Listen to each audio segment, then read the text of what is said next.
Hello ನಮಸ್ಕಾರ ಎಲ್ರಿಗೂ welcome to my YouTube channel. ಇವತ್ತಿನ ವಿಡಿಯೋದಲ್ಲಿ ಅವಲಕ್ಕಿ ಬಿಸಿಬೇಳೆಬಾತ್ ಹೇಗೆ ಮಾಡೋದು ಅಂತ ಹೇಳ್ಕೊಡ್ತಾ ಇದ್ದೀನಿ. ರೈಸ್ ಹಾಕಿ ಬಿಸಿಬೇಳೆಬಾತ್ ಮಾಡಿರೋದನ್ನು ಸುಮಾರು ಜನ ಮಾಡಿರ್ತೀರಾ, ಹಾಗೆ ಸುಮಾರು ಕಡೆ ತಿಂದಿರ್ತೀರಾ. ಸೊ ಇದನ್ನು ಒಂದ್ಸಲ ಟ್ರೈ ಮಾಡಿ ಅವಲಕ್ಕಿ ಬಿಸಿಬೇಳೆಬಾತ್. ಬನ್ನಿ ಹೇಗೆ ಮಾಡೋದು ಅಂತ ನೋಡ್ಕೊಬರೋಣ.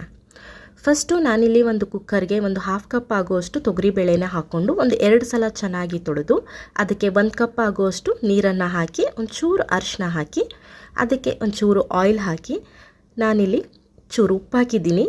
ಇದೆಲ್ಲನೂ ಹಾಕಿ ಲಿಡ್ ಕ್ಲೋಸ್ ಮಾಡಿಬಿಟ್ಟು ಇದು 3 ವಿಷಲ್ ಆಗೋವರೆಗೂ ಬಿಟ್ಟಿದ್ದೀನಿ. ಸೊ ಇದು 3 ವಿಷಲ್ ಆಗಲಿ, ಅಲ್ಲಿವರೆಗೆ ನಾವು ಬಿಸಿಬೇಳೆಬಾತ್ ಪೌಡರ್ನ ಇನ್ಸ್ಟಂಟಾಗಿ ಹೇಗೆ ಮಾಡ್ಕೊಳ್ಳೋದು ಅಂತ ನೋಡ್ಕೊಬರೋಣ ಬನ್ನಿ. ಫಸ್ಟು ಒಂದು ತವಾಗೆ ನಾನು ಒಂಚೂರು ಆಯಿಲ್ ಹಾಕ್ಕೊಂಡು ಅದಕ್ಕೆ ಒಂದು 2 ಟೇಬಲ್ ಸ್ಪೂನ್ ಆಗುವಷ್ಟು ಕಡಲೆಬೇಳೆ ಹಾಕ್ಕೊಂಡಿದ್ದೀನಿ. ಅದಕ್ಕೆ 1 ಟೇಬಲ್ ಸ್ಪೂನಷ್ಟು ಉದ್ದಿನಬೇಳೆ, ಒಂದು ಹಾಫ್ ಟೇಬಲ್ ಸ್ಪೂನಷ್ಟು ಮೆಂತೆಕಾಳು, ಒಂದು 4 ಲವಂಗ, 2 ಏಲಕ್ಕಿ, ಒಂದು ಸ್ವಲ್ಪ ಅಂದರೆ ಒಂದು 2 ಇದು ಅಷ್ಟು ಚಕ್ಕೆನ ಹಾಕ್ಕೊಂಡು ಇದನ್ನು ಒಂಚೂರು ಫ್ರೈ ಮಾಡ್ಕೋತಾ ಇದ್ದೀನಿ. ಕಡಲೆಬೇಳೆ ಉದ್ದಿನಬೇಳೆ ಸ್ವಲ್ಪ ಗೋಲ್ಡನ್ ಫ್ರೈ ಆದಮೇಲೆ ಇದಕ್ಕೆ ನಾನು ಒಂದು ಹಾಫ್ ಟೇಬಲ್ ಸ್ಪೂನಷ್ಟು ಜೀರಿಗೆ, ಹಾಗೆ ಒಂದು ಹಾಫ್ ಟೇಬಲ್ ಸ್ಪೂನಷ್ಟು ಕರಿಮೆಣಸನ್ನ ಹಾಕ್ಕೊಂಡಿದ್ದೀನಿ. ತುಂಬ ಹಾಕ್ಕೊಳ್ಳೋಕೆ ಹೋಗ್ಬೇಡಿ, ಕರಿಮೆಣಸನ್ನ ಅಷ್ಟು ಸಾಕಾಗುತ್ತೆ ಇಷ್ಟಕ್ಕೆ. ಹಾಗೆ ಒಂದು 2 ಟೇಬಲ್ ಸ್ಪೂನಷ್ಟು ನಾನು ಧನಿಯಾ ಕಾಳನ್ನ ಹಾಕ್ಕೊಂಡಿದ್ದೀನಿ, ಕೊತ್ತಂಬರಿ ಬೀಜನ. ಸೊ ಇದು ಆದಮೇಲೆ ಇದಕ್ಕೆ ನಾನು ಒಂದು ಸ್ವಲ್ಪ ಕರಿಬೇವನ್ನ ಹಾಕ್ಕೊಂಡಿದ್ದೀನಿ. ಮಧ್ಯೆ ಮಧ್ಯೆ ಒಂಚೂರು ಇದನ್ನು ಫ್ರೈ ಮಾಡ್ತಾ ಇರಬೇಕು. ಇದು ಆದಮೇಲೆ ಇದಕ್ಕೆ ನಾನು ಒಂಚೂರು 3 ಮೆಣಸಿನ್ಕಾಯಿ ಹಾಕ್ಕೊಂಡಿದ್ದೀನಿ. ನೀವು ಬ್ಯಾಡ್ಗೆ ಆದರೆ ಒಂದು 7-8 ಹಾಕೋಬೋದು. ಇದು ಖಾರ ಇರೋದ್ರಿಂದ ನಾನು ಸ್ವಲ್ಪ ಹಾಕ್ಕೊಂಡಿದ್ದೀನಿ. ಇದಕ್ಕೆ ಒಂಚೂರು ಇಂಗು, ಹಾಗೆ ಇದಕ್ಕೆ 1 ಟೇಬಲ್ ಸ್ಪೂನಷ್ಟು ಗಸಗಸೆನೇ ಹಾಕ್ಕೊಂಡಿದ್ದೀನಿ. ಗಸಗಸೆ ವೆರಿ ಇಂಪಾರ್ಟೆಂಟ್ ಈ ರೆಸಿಪಿಗೆ, ಅದು ಈ ಪೌಡರ್ಗೆ ತುಂಬ ಚೆನ್ನಾಗಿ ಇರುತ್ತೆ. ಸೊ ಇದು ತಣ್ಣಗಾಗಲಿ ಸೈಡಿಗೆ ಎತ್ತಿಟ್ಕೊಂಡಿದ್ದೀನಿ, ಆಮೇಲೆ ಮಿಕ್ಸಿ ಮಾಡ್ಕೊಳ್ಳೋಣ. ಹಾಗೆ ಒಗ್ಗರಣೆಗೆ ಒಂದು ಪ್ಯಾನಲ್ಲಿ ನಾನಿಲ್ಲಿ ಆಯಿಲು ಮತ್ತು ಒಂದು 3 ಟೇಬಲ್ ಸ್ಪೂನ್ ಆಗುವಷ್ಟು ತುಪ್ಪನ ಹಾಕ್ಕೊಂಡು ಬಿಸಿ ಆದಮೇಲೆ ಇದಕ್ಕೆ ನಾನು ಕರಿಬೇವನ್ನ ಹಾಕ್ಕೊಂಡಿದ್ದೀನಿ. ಇಲ್ಲಿ ನಾನು ಈರುಳ್ಳಿನ ಹಾಕ್ಕೊಂಡಿದ್ದೀನಿ. ನಿಮಗೆ ಬೇಡ ಈರುಳ್ಳಿ ಸ್ಕಿಪ್ ಮಾಡೋದಾದರೆ ನೀವು ಚಿಕ್ಕದಾಗಿ ಹೆಚ್ಚಿಟ್ಕೊಂಡಿರೋಂಥ ಕ್ಯಾಪ್ಸಿಕಮ್ನ ಆ್ಯಡ್ ಮಾಡ್ಬೋದು ಇಲ್ಲಿ. ಸೊ ಇದು ಚೆನ್ನಾಗಿ ಫ್ರೈ ಆಗಬೇಕು. ಇದು ಫ್ರೈ ಆದಮೇಲೆ ಇದಕ್ಕೆ ತರಕಾರಿ ಆ್ಯಡ್ ಮಾಡೋದಿದೆ. ಇಲ್ಲಿ ನಾನು ಕ್ಯಾರೆಟ್ ಮತ್ತು ಬೀನ್ಸ್ ಎರಡೇ ನಾನು ತರಕಾರಿನ ತೊಗೊಂಡಿದ್ದೀನಿ. ಇದಕ್ಕೆ ನೀವು ನವಿಲ್ಕೋಲನ್ನ ಹಾಕೋಬೋದು. ಇದೇ ಥರ ಶೇಪಲ್ಲಿ ನಾವು ಕ್ಯಾರೆಟ್ ಏನು ಹೆಚ್ಚಿದ್ದೀವಿ ಅದೇ ಥರ ಶೇಪಲ್ಲಿ ನೀವು ಕಟ್ ಮಾಡಿಕೊಂಡು ಹಾಕೋಬೋದು. ಸೊ ಒಂದು 2 ರಿಂದ 3 ನಿಮಿಷ ತರಕಾರಿ ಎಲ್ಲ ಈರುಳ್ಳಿ ಒಟ್ಟಿಗೆ ಬೇಯಬೇಕು.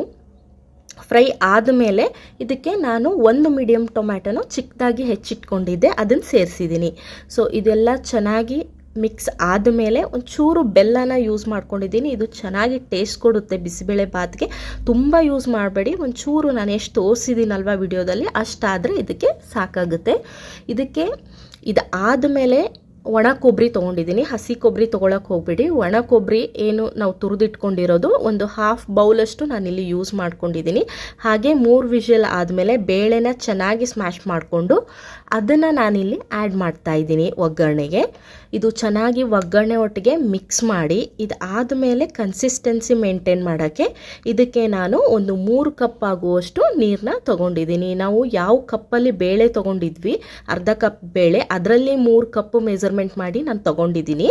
ಸೊ ಇದಾದ ಮೇಲೆ ಇದಕ್ಕೆ ಒಂದು ಹಾಫ್ ಕಪ್ ಅಷ್ಟು ಹುಳಿಗೋಸ್ಕರ ನಾನು ಹುಣಸೆ ಹಣ್ಣನ್ನು ಮುಂಚೆನೇ ಮಾಡಿಟ್ಕೊಂಡಿದ್ದೆ ನೀರು ಹಾಕಿ. ಸೊ ಅದನ್ನು ಇಲ್ಲಿ ಸೇರಿಸಿದ್ದೀನಿ. ಸೊ ಇದು ಒಂದು ಕುದಿ ಬರ್ತಾ ಇದೆ ಇವಾಗ. ಇದು ಒಂದು ಕುದಿ ಬರೋವರೆಗೂ ಆಮೇಲೆ ಇದು ಚೆನ್ನಾಗಿ ಬೇಯಬೇಕು ತರಕಾರಿ ಎಲ್ಲ. ಅದರಲ್ಲಿ ನಾನು ಪೌಡ್ರನ್ನ ರೆಡಿ ಮಾಡ್ಕೊಂಡು ಬಂದಿದ್ದೀನಿ. ಇಷ್ಟಾದರೆ ಸಾಕು, ಇದು ಫೈನ್ ಪೌಡ್ರ್ ಆಗುತ್ತೆ. ಸೊ ಇದಕ್ಕೆ ನಾನು ಒಂದು 3 ಟೇಬಲ್ ಸ್ಪೂನ್ ಆಗುವಷ್ಟು ಪುಡಿನ ಸೇರಿಸ್ಕೊಂಡಿದ್ದೀನಿ. ಅದಾದಮೇಲೆ ರುಚಿಗೆ ತಕ್ಕಷ್ಟು ಉಪ್ಪು, ನಾವೆಲ್ಲೂ ಉಪ್ಪು ಆ್ಯಡ್ ಮಾಡಿರಲಿಲ್ಲ, ಬೇಳೆ ಬೇಯಿಸ್ಬೇಕಾದ್ರೆ ಅಷ್ಟೇ ಉಪ್ಪನ್ನ ಆ್ಯಡ್ ಮಾಡಿರೋದ್ರಿಂದ ನಾನು ಈ ಮೂಮೆಂಟಲ್ಲಿ ನಾನು ಉಪ್ಪನ್ನ ಸೇರಿಸ್ಕೊಂಡಿದ್ದೀನಿ. ಸೊ ಇದೆಲ್ಲ ಆದಮೇಲೆ ಇದು ಅವಲಕ್ಕಿ ಬಿಸಿಬೇಳೆಬಾತ್ ಆದ್ದರಿಂದ ಇಲ್ಲಿ ನಾನು ಗಟ್ಟಿ ಅವಲಕ್ಕಿನ ತೊಗೊಂಡಿದ್ದೀನಿ. ಒಂದು ಸ್ವಲ್ಪ ಕ್ವಾಂಟಿಟಿ ನಾನು ಹೇಳಕ್ಕೆ ಹೋಗಲ್ಲ, ಇದರಲ್ಲಿ ನೀವು ಅದನ್ನು ಅಪ್ರಾಕ್ಸಿಮೇಟಾಗಿ ತೊಗೋಬೋದು. ಇಲ್ಲೊಂದು ಹಾಫ್ ಕಪ್ಪಷ್ಟು ನಾನು ತೊಗೊಂಡು ಅದನ್ನು ಚೆನ್ನಾಗಿ 2 ಸಲ ತೊಳೆದು ಒಂದು 10 ನಿಮಿಷ ಇಲ್ಲಿ ನೆನೆ ಹಾಕ್ಕೊಂಡಿದ್ದೀನಿ. ಸೊ ಇಲ್ಲಿ ನಾವು ಏನು ಬಿಸಿಬೇಳೆಬಾತ್ ಮಾಡ್ತಾಯಿದ್ದೀವಿ ಅದು ಚೆನ್ನಾಗಿ ಇಲ್ಲಿ ಬಾಯ್ಲ್ ಆಗಿದೆ ಇವಾಗ. ಅದಕ್ಕೆ ನಾನು ನೆನೆಸಿಟ್ಕೊಂಡಿರುವಂಥ 10 ನಿಮಿಷ ಸಾಕು, ಅವಲಕ್ಕಿ ತುಂಬ ನೆನೆಸೋಕ್ಕೆ ಹೋಗಬೇಡಿ. 10 ನಿಮಿಷ ನೆನೆಸಿಟ್ಟಿರುವಂಥ ಅವಲಕ್ಕಿನ ನಾನಿಲ್ಲಿ ಆ್ಯಡ್ ಮಾಡ್ಕೋತಾ ಇದ್ದೀನಿ. ಇದಾದಮೇಲೆ ಇದಕ್ಕೆ ಒಂದು ಒಗ್ಗರಣೆ ಕೊಡಬೇಕು. ಸೊ ಅದಕ್ಕೋಸ್ಕರ ನಾನು ಒಂದು 3 ಟೇಬಲ್ ಸ್ಪೂನಷ್ಟು ತುಪ್ಪ ಹಾಕ್ಕೊಂಡು ಅದಕ್ಕೆ ಸಾಸಿವೆ ಕರಿಬೇವನ್ನ ಹಾಕ್ಕೊಂಡಿದ್ದೀನಿ. ಅದಾದಮೇಲೆ ಇಲ್ಲಿ ಕ್ಯಾಶ್ಯೂ ಹಾಕ್ಕೊಂಡಿದ್ದೀನಿ. ಯಾರಿಗಾದರೂ ಕಡಲೆಬೀಜ ಇಷ್ಟ ಇದ್ದರೆ ಹಾಕ್ಕೋಬೋದು, ಕಡಲೆಬೀಜನೂ ತುಂಬ ಚೆನ್ನಾಗಾಗುತ್ತೆ. ನಾನಿಲ್ಲಿ ಕ್ಯಾಶ್ಯೂನ ಹಾಕ್ಕೊಂಡಿದ್ದೀನಿ. ಸೊ ಇದು ಚೆನ್ನಾಗಿ ಗೋಲ್ಡನ್ ಫ್ರೈ ಆದಮೇಲೆ ಒಂದೇ ಒಂದು ನಾನು ಮೆಣಸಿನ್ಕಾಯಿನ ಹಾಕ್ಕೊಂಡಿದ್ದೀನಿ. ತುಂಬ ಖಾರ ಇರೋದ್ರಿಂದ ನಾನು ಕಡಿಮೆ ಕ್ವಾಂಟಿಟಿಯಲ್ಲಿ ಮೆಣಸಿನ್ಕಾಯಿನ ಯೂಸ್ ಮಾಡಿದ್ದೀನಿ. ಇದನ್ನು ನಾವು ಏನು ರೆಡಿಯಾಗಿದೆ ಬಿಸಿಬೇಳೆ ಬಾತ್ಗೆ ನಾನು ಸೇರಿಸ್ಕೊಂಡು ಒಂದು ಚೆನ್ನಾಗಿ ಮಿಕ್ಸ್ ಮಾಡ್ಕೋತಾ ಇದ್ದೀನಿ. ಸೊ ಇಲ್ಲಿಗೆ ಬಿಸಿಬೇಳೆ ಬಾತ್ ರೆಡಿಯಾಗಿದೆ. ಎಲ್ಲರೂ ಅನ್ನದ ಬಿಸಿಬೇಳೆ ಬಾತ್ ತಿಂದಿರ್ತೀರಾ. ಒಂದ್ಸಲ ಪ್ಲೀಸ್ ಇದನ್ನು ಟ್ರೈ ಮಾಡಿ ಹೇಗಿತ್ತು ಅಂತ ಕಮೆಂಟ್ ಮಾಡಿ. ವಿಡಿಯೋ ಇಷ್ಟ ಆಗಿದ್ದರೆ ಚಾನಲ್ನ ಸಬ್ಸ್ಕ್ರೈಬ್ ಮಾಡೋದನ್ನು ಮರೆಯೋಕ್ಕೆ ಹೋಗಬೇಡಿ. ನೋಡ್ತಾ ಇದ್ದೀರಾ ಎಷ್ಟು ಚೆನ್ನಾಗಿ ಬಂದಿದೆ, ಟೇಸ್ಟು ಅಷ್ಟೇ ಚೆನ್ನಾಗಿರುತ್ತೆ. ಎಲ್ರಿಗೂ ವಿಡಿಯೋ ಇಷ್ಟ ಆಗಿದೆ ಅನ್ಕೋತೀನಿ. ಮುಂದಿನ ವಿಡಿಯೋದಲ್ಲಿ ಸಿಗೋಣ. Thank you.